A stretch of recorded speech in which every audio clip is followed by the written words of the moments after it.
আজই ডাউনলোড করুন আর এনজয় করুন আপনার পছন্দের শো। স্যার,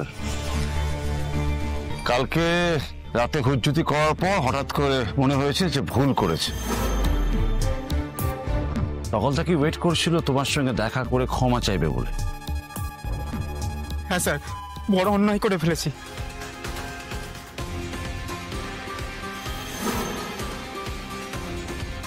ম্যাডাম, আপনি তো কালকে ছিলেন।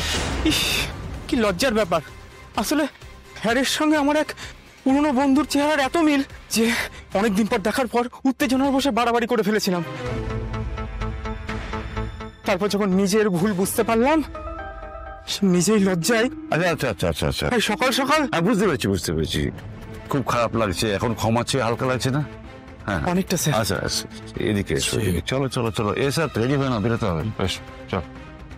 আরে এসো, চলো চলো। কেন জানি না মনে হলো লোকটা নিজের ভুলের থেকেও ভয় পাওয়াটা বেশি। কিন্তু কিসের ভয়? বাট যেতে যেতে আমার দিকে তাকাচ্ছিলই বা কেন? কি আমাকে কিছু বলতে চায়?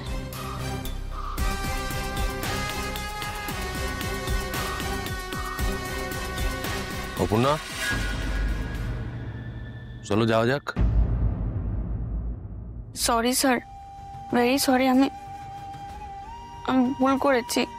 আমি এতটা ঝুঁকি নিয়ে খুব ভুল হয়ে গেছে আমার।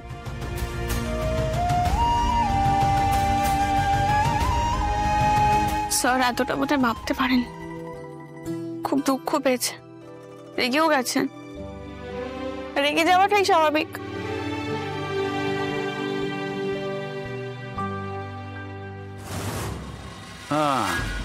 আমাকে যা করতে বলা হয়েছিল আমি করে দিয়েছি। আমি আর এখানে আসবো না, ধারের কাছে ঘেসবো না। Very good, very good. টাকা টাকা আমার লাগবে না, আমার কিচ্ছু লাগবে না। দিচ্ছি, রেখে দাও। কেমন? আর সব সময় যেটা মাথায় রাখতে হবে। হ্যাঁ, মাথায় আছে। কি মাথায় আছে? আসলে মাথায় কিছুই নেই, সব ভুলে গেছি। এই ভুল যেন দ্বিতীয়বার না হয়। ভুলেই যখন গেছি, ভুল হবে কি করে? আমি আসছি। যাবে যাবে যাবে যাবে, নিশ্চয়ই যাবে, কিন্তু এরিয়া ছেড়ে। হ্যাঁ, পাত্তারি গুটিয়ে বহুদূর যেতে হবে। আমি এখান থেকে কোথায় যাব? এই টাকাটা কি আমি তোকে ফুর্তি করতে দিয়েছি? হ্যাঁ, কিন্তু তুমি যা করেছিস তাতে তোর বেঁচে থাকার কথা নয়। কিন্তু যখন এখন বেঁচেই আছিস, নতুন করে জীবন শুরু কর। তোর ভালোর জন্য বুঝ। এরপর কিছু হলে আমি কিন্তু কোনো দায়িত্ব নেব। কেমন? বেরো, আজ যেন দেখতে না পায়। অনেক তো, অনেক। Goodbye.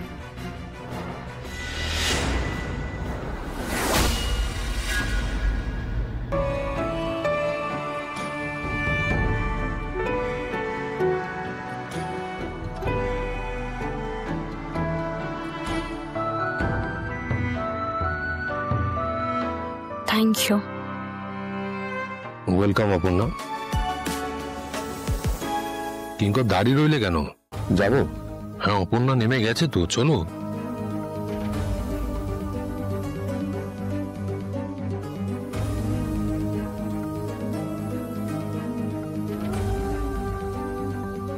স্যার একবারও তাকালেন না আমার দিকে যাওয়ার সময়? উনি কি আমার ওপরে খুব রেগে আছেন? কি করবো এবার আমি?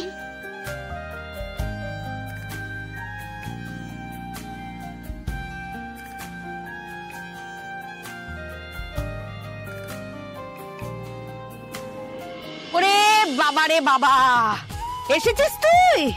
দে দে দে, ব্যাগ দে। সত্যি অপু, তুই না মাথা খারাপ করে দিবি। তুই তো একটা ফোন করবি। হ্যাঁ, কাল থেকে অন্তত 1000 বার গুনে গুনে তোকে ফোন করা হয়েছে।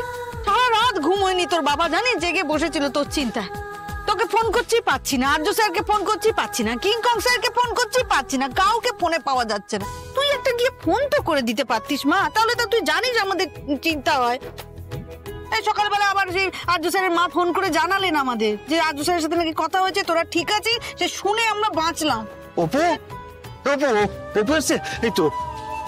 এই কথাই বলছিলাম, কিরকম দেখ অবস্থা হয়েছে তোর বাবার। চিন্তা করে করে দোকান থেকে তাড়াতাড়ি ফিরে এলো। দাঁড়া, আমি যে জল টল দিই। অপু পৌঁছে একটা ফোন করতে পারতিস তো রে। আসলে ওখানে পৌঁছাতে আমার অনেকটা লেট হয়ে গেছিল। তারপর এত রকমের অ্যাক্টিভিটিস। ফোন করতে কত সময় লাগে অপু? আমার ফোনে চার্জ ছিল না। ওই এক ফোন হয়েছে তোমার, ওই ফোনটাকে এবার ফেলে দিত, নতুন ফোন কেন একটা। অপু অন্য কারো ফোন থেকেও তো ফোনটা করা যেত না? সরি বাবা। না সরি না, সরি বলে সবকিছু মিটে যায় না অপু। আমি ভয় পেয়েছিলাম তাই তোকে যেতে দিতে চাইনি। তারপর তুই যাওয়ার পর থেকে তোর সাথে কোনোভাবে যোগাযোগ করতে পারছি না। আমাদের অবস্থাটা কেউ একবার ভাবতো। আচ্ছা ঠিক আছে শুধু ছাড়ো, এখন এত চিৎকার করো না, তোমার বুকে ব্যথা হয়ে যাবে। শোনো কি হতো, কি করতে পারতো, সব তো ভেবে লাভ নেই। মেয়েটা ভালোই ভালোই ফিরে এসেছে, ভগবানের দয়া, এই তো বাঁচোয়া, তাই না? দে খাওয়া হয়েছে, চল দে।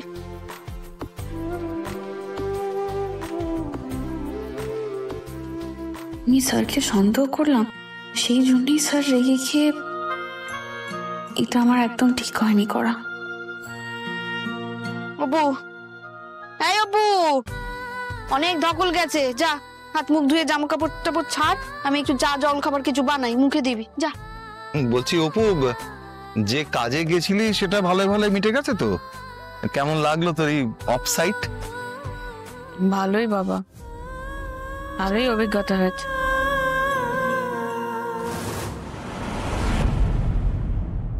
আসছি স্যার। তুমি সিকিউরিটি ছাড়া রিসর্টের বাইরে বেরিয়ে গেছিলে কেন জানতে চাই। মীরা, সিকিউরিটি ছাড়া আমি অনেক জায়গাতেই যাই। আর তুমি যে প্রশ্ন করছো তার উত্তর দিতে আমি কি বাধ্য? বাধ্য নই তো। অপর্ণা বেরিয়েছিল বলে তুমি বেরিয়েছিলে, তাই না? আর যে তোমার যদি কোনো বিপদ হতো, ইনফ্যাক্ট বিপদ হয়েছিল বলেই তো তোমরা মন্দিরে শেল্টার নিয়েছিলে, তাই না? কি হয়েছিল প্লিজ বলবে আমায়? দেখো, যা ঘটে গেছে তা নিয়ে আর কথা বাড়িও না। কাজে লাগবে না সেসব কথা, বাদ দাও। এটার যখন মানে নেই, তখন মন্দিরে গিয়ে তোমরা নিজেদের স্বামী স্ত্রী হিসেবে পরিচয় দিয়েছিলে। সেটার মানে অপর্ণা তোমার কোম্পানির একজন স্টাফ, আর তুমি তাকে বউ বলে। তুমি কাকে কি বলছো তুমি সেটা ভুলে যেও না মীরা।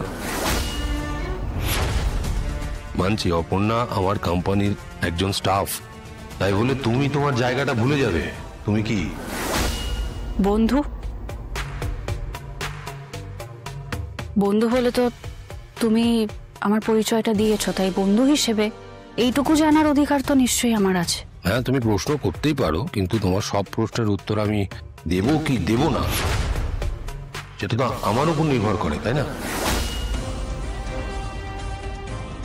হ্যাঁ, আমি জানি তুমিও অনেক প্রশ্নের ডালি নিয়ে এসছো ওর মতো, কিন্তু আমি উত্তর এখন দিতে পারবো না। ওকে, এক্সকিউজ মি, এই ধরনের প্রশ্ন ফার্দার আমাকে তোমরা করো না। আশা করি কথাটা মাথায় থাকবে।